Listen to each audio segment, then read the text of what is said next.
How's it going, viewers? Welcome to another GVN discussion. It's been a long time coming. We haven't done one of these in a couple of weeks, like about a month pretty much. Oh my god, Yeah, I'm here with Daniel Hodge to talk about the controversy that's going on between the Xbox One and the PlayStation 4 screen resolutions. So there's been a lot of talk about whether it's going to stay native 1080p or go from 720p to upscale 1080p. So that's what we're going to be talking about. There's been a lot of just controversy. A lot of people have been stating whether they're not going to get one because of this, or they're just going to keep getting one despite this whole resolution issue. One of them being one of our people on staff, Evan Hirsch. If I remember correctly, he's not getting an Xbox One at launch anymore, right? No, I think he actually is just gonna. He was the first one to jump off the ship. He was like, "No, I'm out of here." He's like, "I'm going to PS4." So, which is funny because he's a pretty big. If he's watching this, he's gonna be like, "Screw you guys." He's a pretty big Microsoft fanboy, to say the least. So. He is currently yelling at our conversation right now on his Microsoft Surface 2 Pro right now. And he had the RT. I'll just let you guys know. Yeah, he's the guy who will defend the Microsoft Surface versus the iPad. But yeah, pretty much like even Evan, who is a pretty hardcore Microsoft fan, is jumping off the ship pretty much because of this. And it's interesting that we're at this point with the next generation consoles, and we're still doing the 720p upscale to 1080p thing that current gen consoles are doing. And even despite that, there's some like PS3 games and even Wii U games that could just run native 1080p. For example, to my knowledge, Pikmin 3 ran at 1080p on Wii U, for example. It's very interesting. I don't think the consoles cannot. It's not that they can't handle it. I think it's the fact that I wish they would. I wish 1080p was the minimum. I mean, it was just like you have to make. I mean, with next generation. I mean, I don't know how many. I play every PC game. I mean, I'm not going to be a PC circle jerk here, but every PC game I play, I always got to play at 1920 by 1080p. I mean, that's just me. I can't stand having very blurry edges. I mean, I like having a clean, crisp picture. So, I mean, I think eventually down the road, because it's also weird because the Xbox 360 and the PS3, when it comes to graphics difference, they're, I mean, almost slimly different. They're identical. Basically. Yeah, I mean, people can pick and choose. Oh, the anti-aliasing's a little bit different. I mean, like whatever. But like 720p, 1080p, and then with Battlefield 4, it's apparently going to be 900p upscaled to 1080p, and then 720p upscaled to 1080p. So I mean, I don't know. That's just some severe difference there compared within the console generations. It just shows that, I mean, is the Xbox One going to be a gaming console, or is it more of an entertainment console? Yeah, that's the whole thing. It's interesting because it's most likely launch issues, very much like the Wii U had a bunch of bugs, and then the PS3 didn't start off really well when it launched.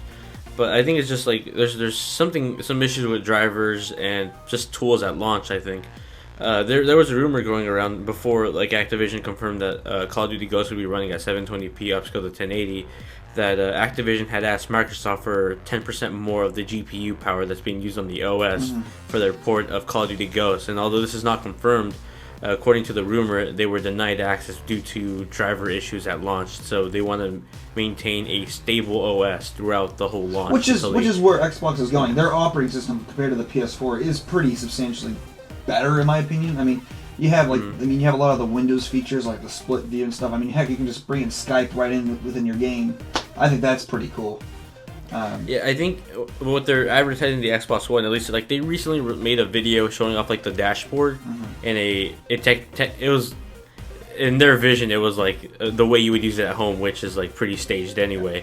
But it was like, oh, snap in Bing and search something for like a code, and then get a Skype call, run a game while you're doing something on the television. It's like they're trying to advertise their system as multitasking, pretty much. Like it does everything. That's their whole thing.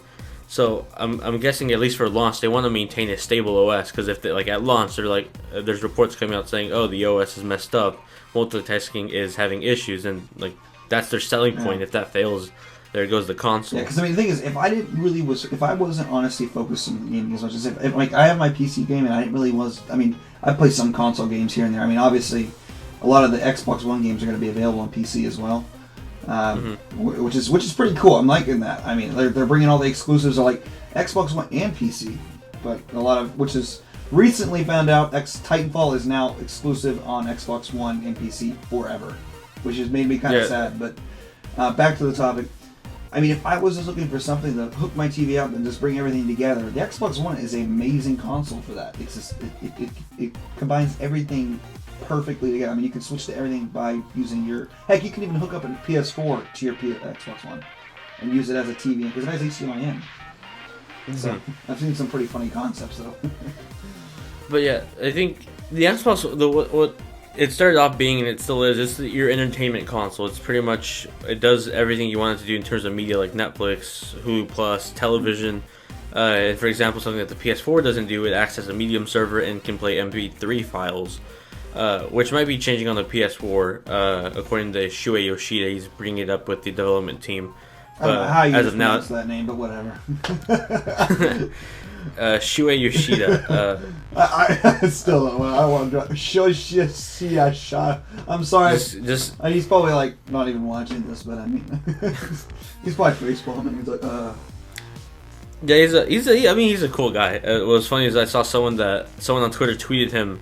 He's like, "Oh, I need to have MP3 files working on my PS4 because how else am I going to listen to porn while I'm playing my Battlefield 4 game?" And like, "You get me?" And he responds, "I know," which makes him like the best, like just as the best employer at the PlayStation company ever. Like it was awesome, but yeah, it's overall I think just Xbox One, as always, as we knew already, it's your entertainment system. It's not focused on gaming as PlayStation 4 is, and that's what PS4 is. It's a dedicated console, pretty much. It's made for gaming, and anything aside from that is just extra. While on Xbox One, it's mainly focused on entertainment, and gaming just happens to be part of that, and it's not truly all focused in gaming. It's just an overall package, which is not necessarily a bad thing, but when you compare apples to apples, it's you can see where Microsoft's going with things, and you can see where Sony's going with things, and they're each bashing each other on. I mean, they're both going to do better in some things than others. I mean, like I said, like if you always see exclusives, like when they develop the game for that hardware, like let's say Sucker Punch, the game of I don't know why it's escaping my mind right now. What's that electrified game? The Electrified Hands. I don't know why it's escaping my mind. Infamous. I don't know why. I don't know why it was escaping. Anyway, Infamous. Second Son. Well, that's one example. But like Infamous on the PS3, it looked beautiful. The game was like beautiful and ran great, just because it was built for that system. Like Titanfall is probably going to look amazing because the developers only had to develop for one console.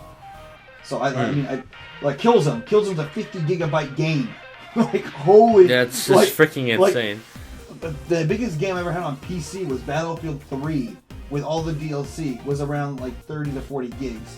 A 50 gig game on a console, like that's some insane textures are going to be in that game. I'm going to say that's going to be probably one of the best games of the year. I'm going with that.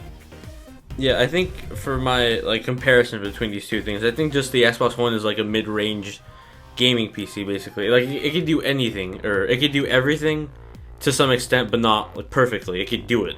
While the PS4, it's mainly focused on gaming, so it would be like, I guess if you were to compare it to tablet, it would be like a Razer Blade versus a Microsoft Surface. Exactly, yeah, because I mean, yes, I can see that. Because I mean, the Surface does well in gaming, but it doesn't do as well as the Razer. But the Razer doesn't do as well in performance. Like you can do your productivity, your entertainment, as well as the.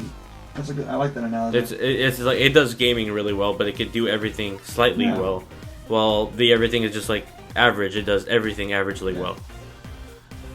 So I think we'll end that discussion here. And just out of curiosity, if you were getting an Xbox One, or like on the fence of getting an Xbox One or a PS4, like did this change your opinion on whether you're getting one of those consoles, if you're just not getting anything anymore at launch and just waiting till they fix launch issues, or just waiting to see how it plays out in the future?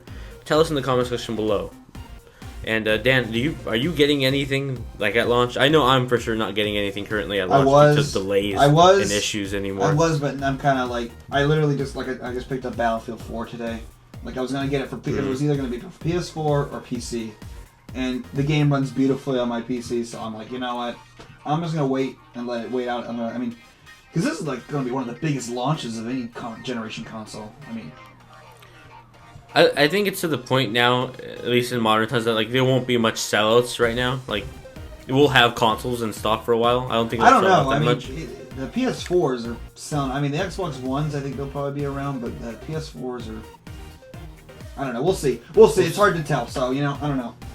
I'm hoping to pick one up at least after December, but I'm waiting for like once the wave of indies come in and we see some major releases.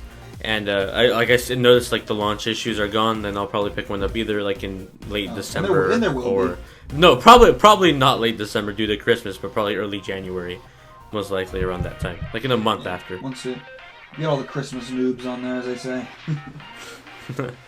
So thank you all very much for watching this video. If you liked it, be sure to give it a like, subscribe for more, I guess for notification when we release a new video on this channel, and we'll see you guys in the next one. Hello ladies and gentlemen, Sony has released a brand new firmware update for the PlayStation Vita. Firmware version 3.00 adds a bunch of new features to the PlayStation Vita, and more specifically features regarding the PlayStation 4, which will be coming out in just about a week.